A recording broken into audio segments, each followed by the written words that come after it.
Warning. The medical views expressed in this podcast are for entertainment purposes only and are not necessarily the opinions of medical professionals. They are the views of paranoid hypochondriacs, so if you actually have concerns, please see an actual doctor. Good morning, and welcome to our 6th, and probably our last, podcast. If you have A minor discomfort in your upper chest, and you immediately assume it's a cardiac arrest. Oh, doctor, please give me an answer. Got this pain in my left ball and I just know that it's cancer. Now all of our doctors are feeling harassed, so this is probably our last Sounds like pneumonia. Probably our last podcast.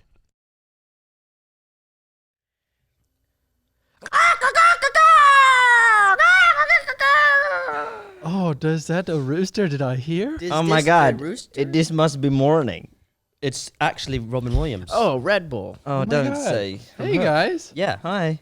Wow, Dustin's here. Hey, Hey, Alex. Dustin's here. Christian. You might remember him from last episode. Jonah. Hi. Yeah. And Yeah. Dustin's been in like 8 different new TV shows. All overnight. Yeah. You were busy last You night. know, no rest for the whatever. So yeah, tell us what's happened since last night. What have you been up to? Well, since last night, Jonah, very exciting. We're both on the same boat now. Yeah. I myself found a lady who said, I want to spend time with this. I want to spend time with that. Thank you.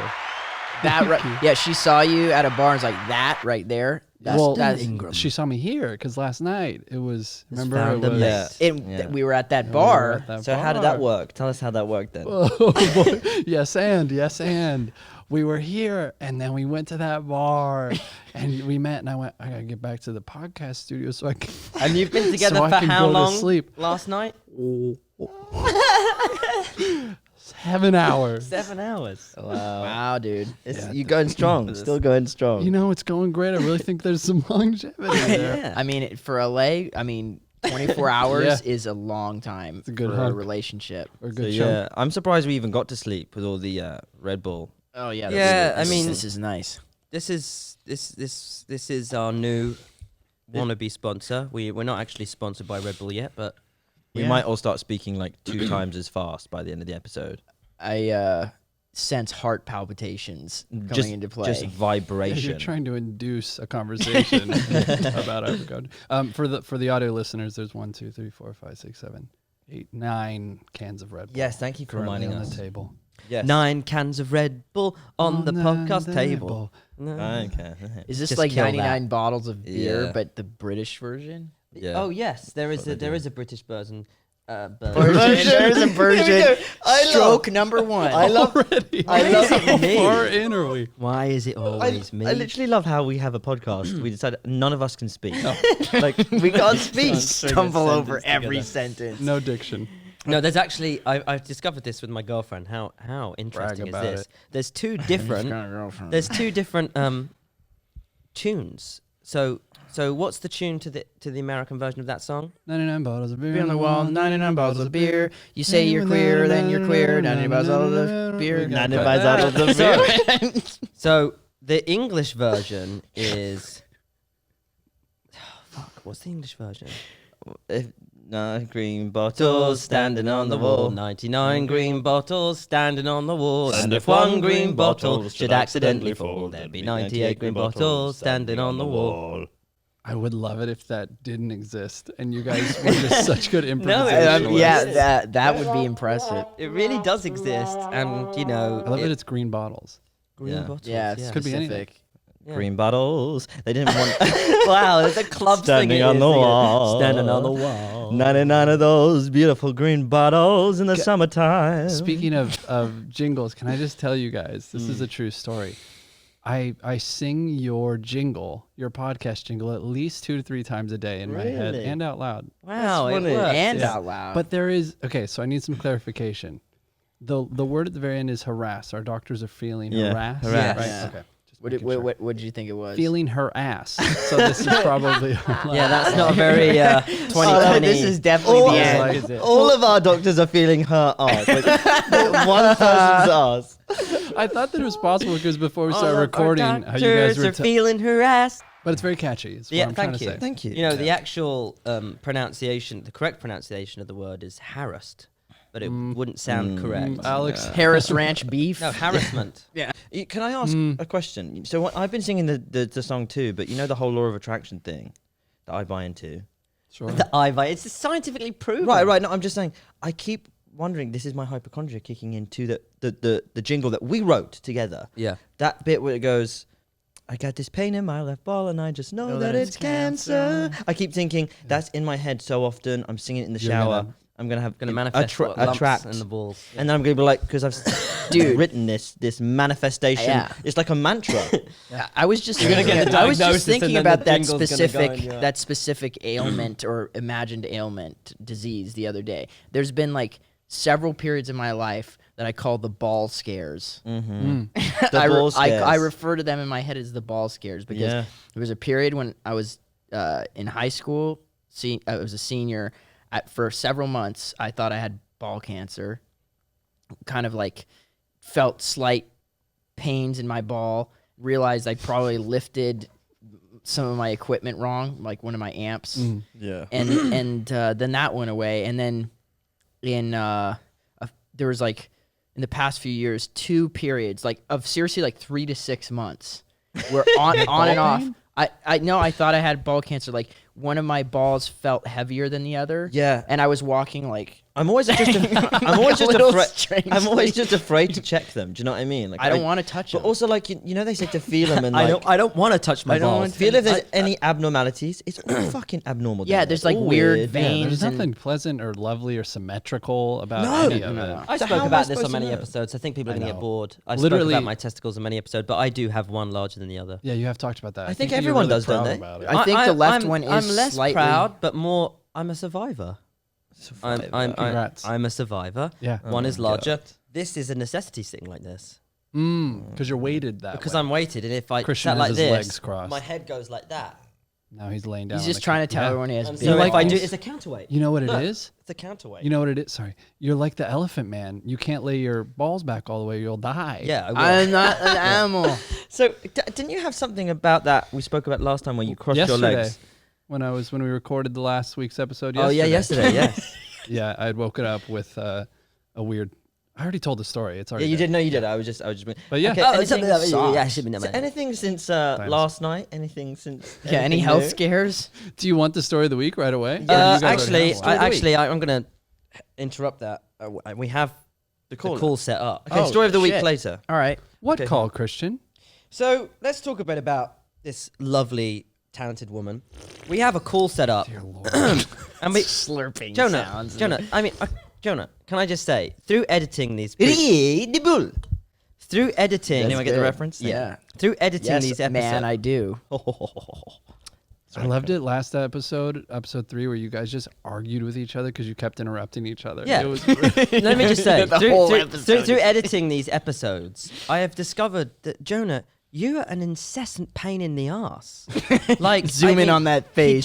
He just interrupts constantly, and I can't get a story in, and he'll just be like, "Oh, what's up?" Dude, you're like Pete you're just Buttigieg like- at that debate.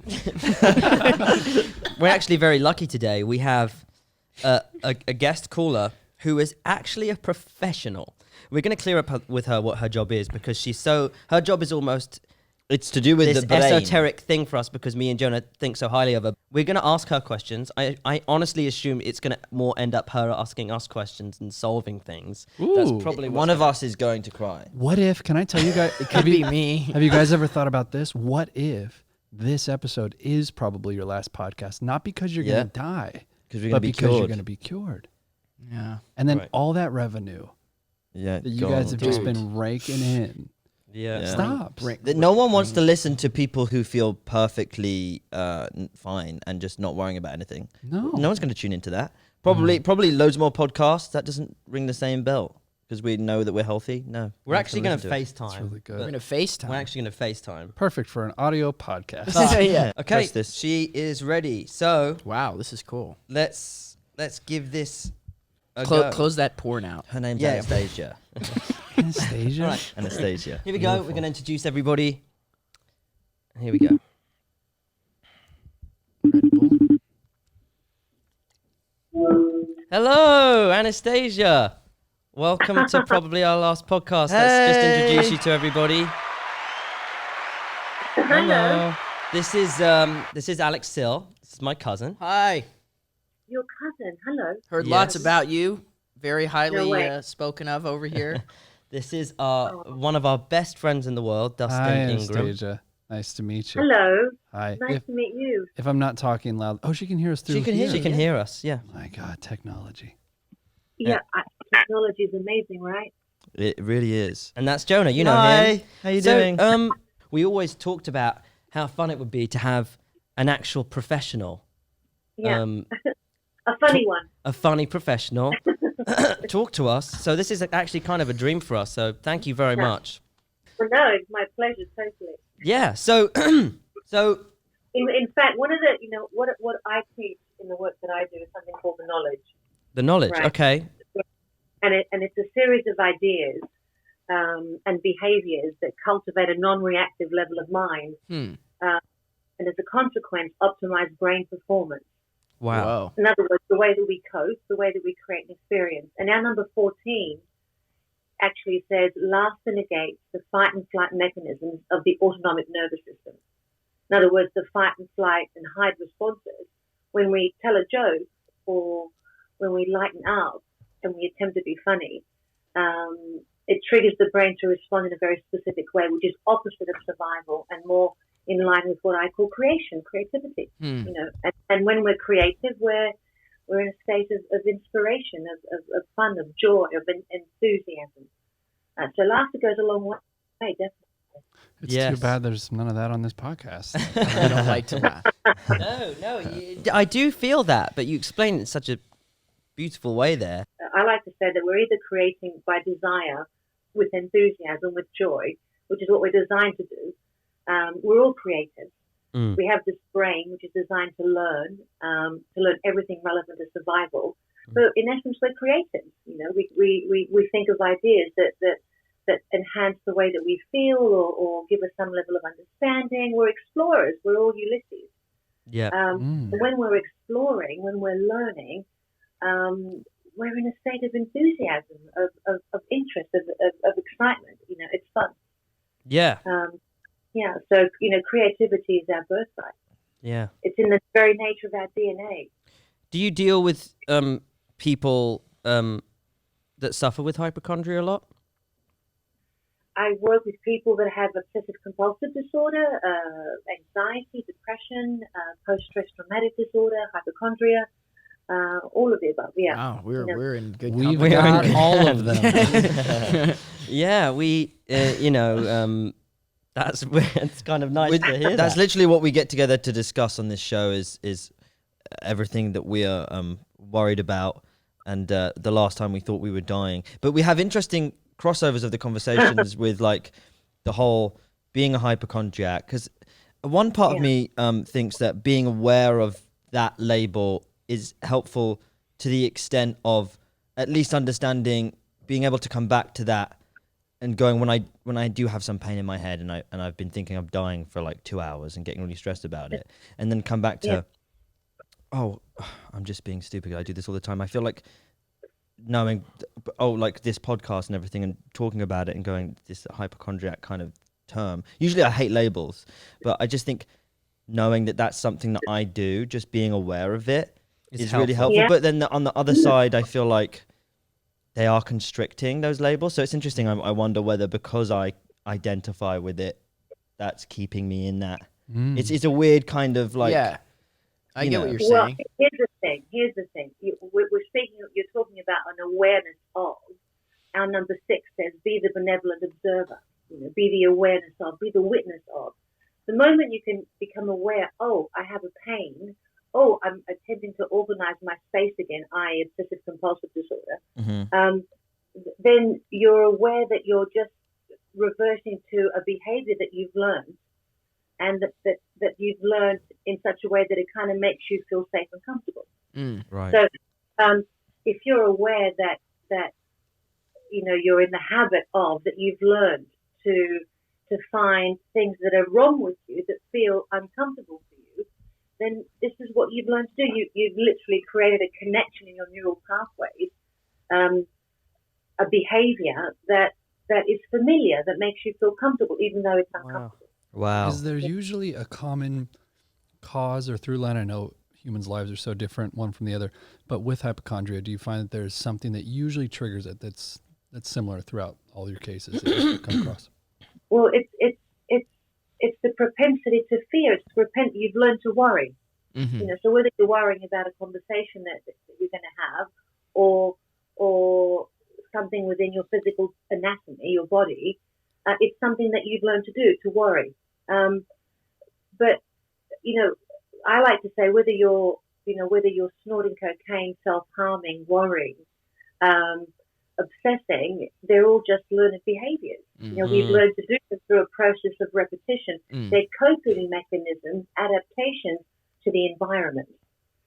So in essence, what is the design of this human brain? To learn everything relevant to survival, but each one of us has a different environment that the brain learns or evolves or grows. So, we're all processing the external environment in such a way that we're creating an experience, but the environment of each one of us is different. So if you take a young child, for example, where the circumstances, the place that it's grown up in, contains some stresses, some discomforts, i.e. maybe parents are not getting along well, maybe there's too much noise, fights, arguments, an alcoholic parent, any sort of instability that creates, friction and tension, then, that young brain is not, is developing in a certain way. It has to develop coping mechanisms, adaptations to, that enable it to feel more comfortable in its environment. So it might be, I have a pain here, I have a pain in my tummy, So it's technically just a learnt coping mechanism. It's a coping mechanism. It's a learning coping mechanism. And wow, that's amazing. I know, and it's so interesting to hear you talk about how, even though it's an uncomfortable cycle. Let me interrupt you if I may. Yeah, no, go. It's a coping. I'm worrying. If I'm worrying about something, we call this body, the head, the thinking body, and we call this physical body the feeling body. Right. So if I have a thought up here, then it sends the signal down my central nervous system to the hormonal centers, and I'm going to express chemicals that are reflective of that idea. Wow. Right. So if I have a worrying thought, now I have to produce chemicals, neurohormones, neurochemicals that are in alignment with that idea. Is that the placebo effect you're talking about, or? Yeah, there's the placebo effect, there's the nocebo effect, it's all of that, definitely. Wow. Crazy. So thoughts do become things, and thoughts, which are electrical in their composition, create chemicals in the physical body. Wow. So we tend to feel in the way that we think. So if I'm having worrying thoughts that I'm stressing, then the next thing is, I might have a pain in my belly, or a pain in my back, or something happens that reflects what I'm thinking. Wow. Thoughts do become things. It's very much along the lines of what the speaker was talking about. Yes. That's exactly what you guys were talking about in episode 3 about people thinking they were getting better. Yes. Made them better. Right. Yeah, so the opposite way. So if you believe that you are you can heal the disease, or you believe that you are in recovery, it's possible for your brain to actually form a chemistry and to form the right chemicals in order to heal that ailment. Yeah, of course. Dr. Joe Dispenza wrote the book, You Are the Placebo, and also his recent book, Supernatural, and it's all about that. It's all about how our thoughts do, impact our biology. Emotions, influence our biology. This is the way, that the body works. When we're calm, when we're talking the language of calmness, of when we're non-reactive, when we're non-judgmental, when we're feeling more connected to ourselves and then to others, it creates a state of harmony. And it's nice to be around that kind of energy. But when you're around the opposite of that, then your biology will reflect that. You'll begin to feel in the way that you're dialoguing, in the way that you're communicating. Well, something that was on my mind from starting a few minutes ago was it has to do with the idea or the concept of habits and comfortability, and something I'm curious as to what her thoughts are. Is we usually associate comfortability with positivity, but I feel like it's not necessarily the case, and I wonder if you agree on this, that the mind doesn't necessarily distinguish between positive and negative when it comes to comfortability. Someone's natural inclination might be negative thoughts, but it's comfortable to be in that negative place because it's just what the mind has been trained to do. It's comfortable it's comfortable to be negative oftentimes, and people will, I find myself oftentimes reverting to negative thoughts because it's easier to think that way. It's less complex. I don't know whether it was you, Anastasia, who talked about the slopes, like the snow, and the mind's. I heard this analogy, and I'm trying to remember whether it was you or not. But someone was talking about how the more like a certain thought pattern or programming kind of thing, and they said like sleds in the snow, and the indent in the snow, and you kind of like it. The more that good analogy, your brain rides that, the more it becomes indented and harder to kind of brush over. Yeah. So in essence, if I've learned to be negative, and that's what I've become good at, that's more comfortable for me. And then for me, to kind of suddenly be positive and optimistic, and, energetic and enthusiastic, that's going to feel odd to me. Right. So again, negativity for some is incredibly comfortable and familiar. Yeah. And they can do it really well. And that's why they continue to do it. They get something from it. So, sorry, go on. And so if for example, when you go off piste, that's not familiar. And it takes a certain level of skill and focus and attention to go off piste and to kind of navigate your way through that. But when you're going through the trail that's been kind of that people have used over and over, it's easy to slide down that. It's a good analogy. Yeah, it is. It works. It's but that kind of reflects our neural pathways, right? Our behavior maps, what we've learned how we've learned to communicate, how we've learned to think, how we've learned to express ourselves. They're literally neural pathways in our neural anatomy. And so, and I call that the stencil. Each one of us has a different stencil. Right. And every day we're recreating the next day on the back of what is familiar, what we've learned to do, what is the normal. Now, to learn something else, then it requires focus, attention, energy, and effort and diligence. Wow. And then you're creating another way, another pathway. And if you do it over and over again, it becomes familiar. And eventually, after about 3 months, according to neuroscience, 65.6 days, it becomes a new norm. Wow! So you've created a new pathway, a new normal. How long did you say? Like 3 months. Around 3 months. 3 months. That's incredible. And so, do you have any tips on kind of like, do you have any advice? Staying conscious about like with that effort and attention, being diligent and remaining, I guess, on that track to creating those new neural pathways? Well, feelings are the compass for us, really. The human brain is designed to learn everything relevant to survival. But we all have feelings. So what's the purpose of feelings? Well, feelings are our teachers. And even anger can be is a teacher. So the range of human emotions and feelings, are our teachers, and with those we navigate our way. Is this comfortable or uncomfortable? Does this harm me or does this serve me? Does it harm those that I love or does it serve those that I love?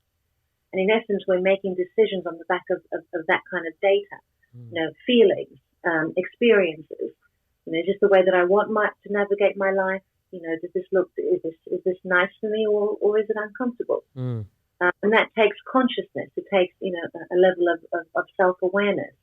becoming the witness of your life and observing yourself as you're communicating, as you're engaging with others.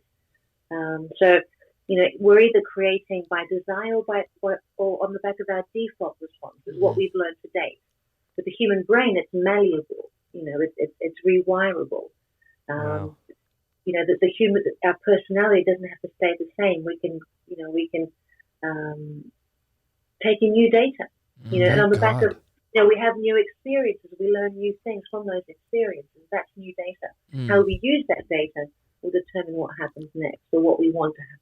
It's incredibly comforting speaking to you about this stuff, and you're honestly amazing. I'm listening to you. I know every time. Yeah. So can I ask practically then? Let's say I feel a lump on my arm, and my brain starts to go through the thoughts. Oh my gosh, it's this, it's that. Practically, what can someone do in that moment to create those new pathways? Okay, so now here, the first stage of learning or unlearning is just noticing. I've noticed that I have a lump in my throat or a feeling in my chest. Be curious about it. What is that? Have the curiosity of a child. What's that? Where does that come from? What's the source of that? What in my environment has triggered me into having this sensation? Oh, that's interesting. And you sit with it. Right, and you sit with it, and you become the observer of it, the benevolent observer of it. Curious, not judgmental. Right. Seeking to understand rather than to place a judgment over it. As opposed to like, this is definitely cancer, or this is definitely that. Well, yeah. Sometimes,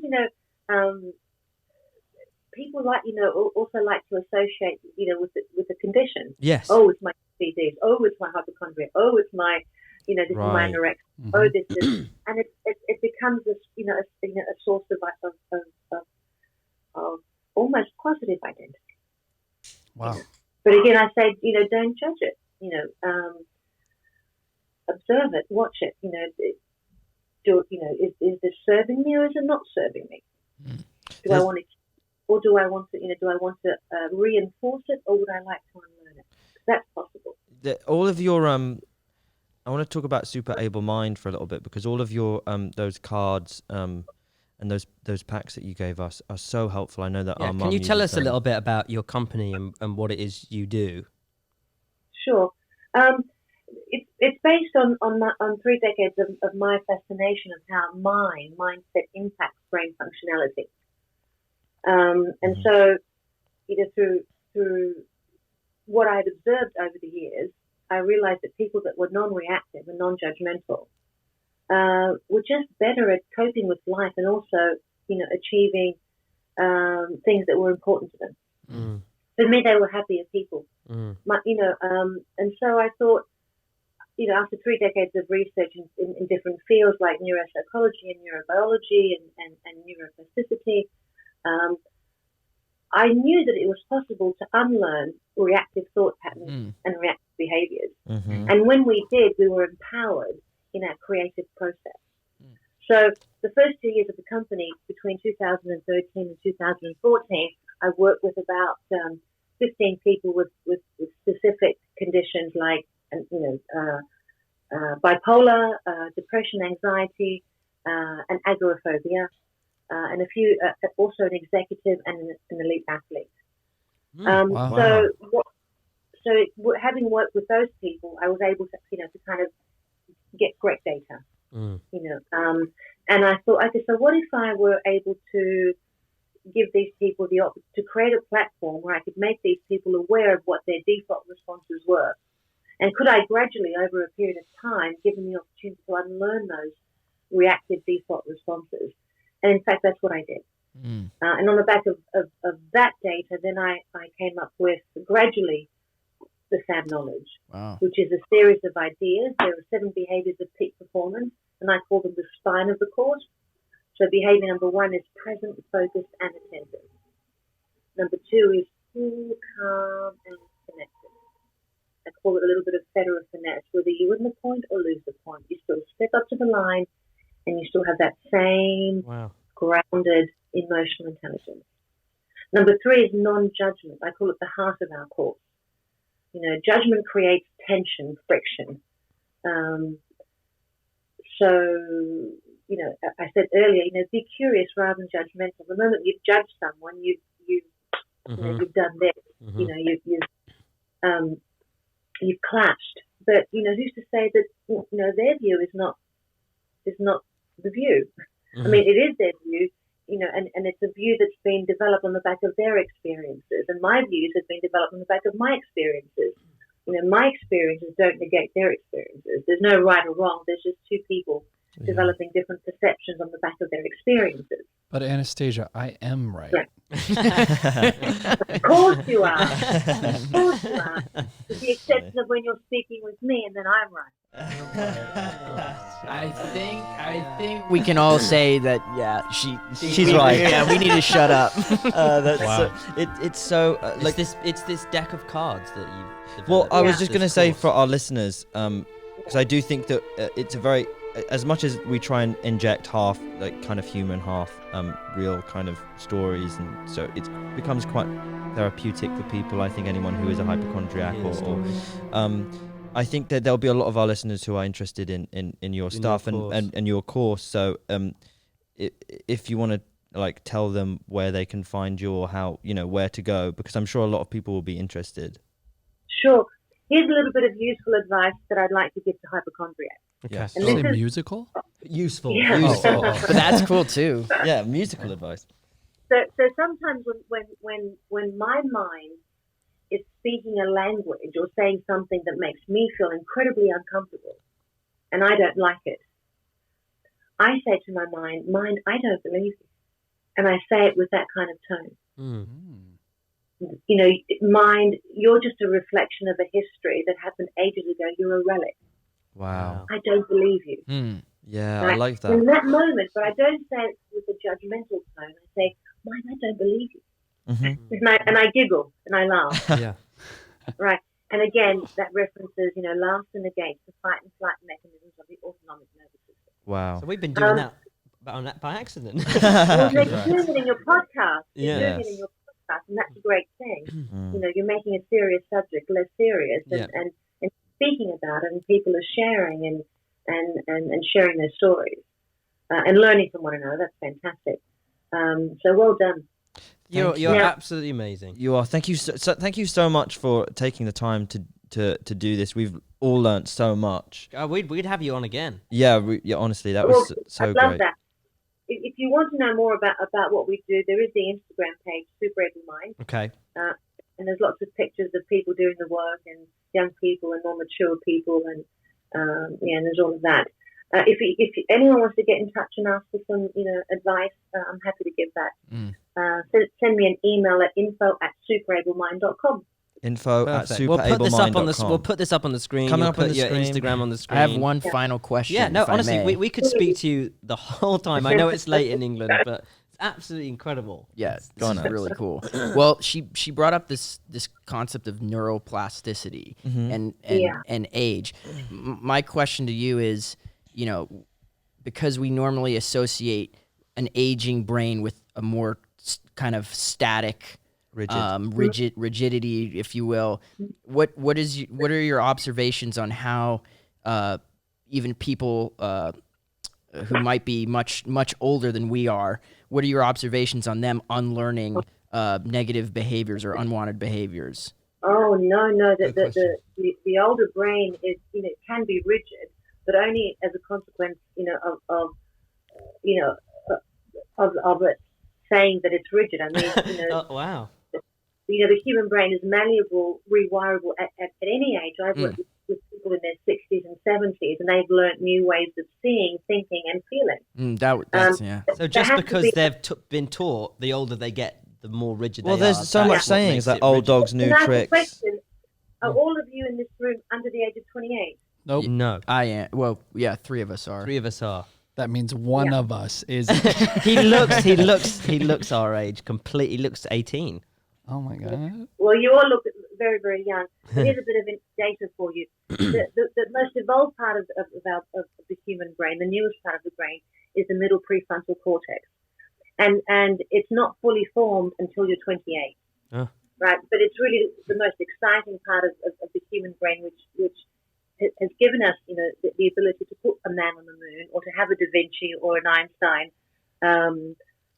or a Mandela, or a Dustin Ingram. Yeah, Dustin exactly. Ingram. Yeah. Dustin Ingram. 2 Or years Joe into my Louis fully Griffith, formed. But there are 10 incredible features of the middle prefrontal cortex that enable us to have the most incredible experiences and to be, creative in whatever we have the desire to do. Mm. But this part of the brain is not fully formed until we're 28. Wow. But that's just a part of the, that's one part of the brain. Whenever you attempt to learn something new, be it a language or a skill or an idea, whether you're 68 or whether you're 28, the brain is working in the same way and has the potential to work in exactly the same way. Wow. It's just that it's a different age, it's a different stage of the human brain, and the hormone development or excretion is a little bit different. And possible very deep pathways that may have been ridden for years. So does it make a difference if you've been riding down the same slope for 30 years? You can still go down another slope. So again, that's just a complete the belief that you've been thinking away so long. That's really amazing and comforting to know that it's really just at any time you have the power to. Yeah, that's fact, not fiction. Yeah, to just change your course. Honestly, we would love to have you back on, because you're absolutely amazing. I mean, if you're ever in LA, obviously. Oh yeah, get you on. We'd love to have you back on. Can I give you a little bit of advice? Yes. Health advice. This can of something that you have in front of you. Yes. Yeah. The Red Bull. It's not good for your brain. Let me show you something, Look, Anastasia. We're not drinking these. I thought she was going to say, let me give you some advice, stop drinking Red Bull. We set them up as a... We have No judgment. No judgment. I'm just giving you some advice about the health benefits. Yes. Yeah. Anastasia, I'm drinking water. Dustin's got water. Dustin's drinking water. It's because he's 28. Yeah, my fully formed Queen Amidala or whatever is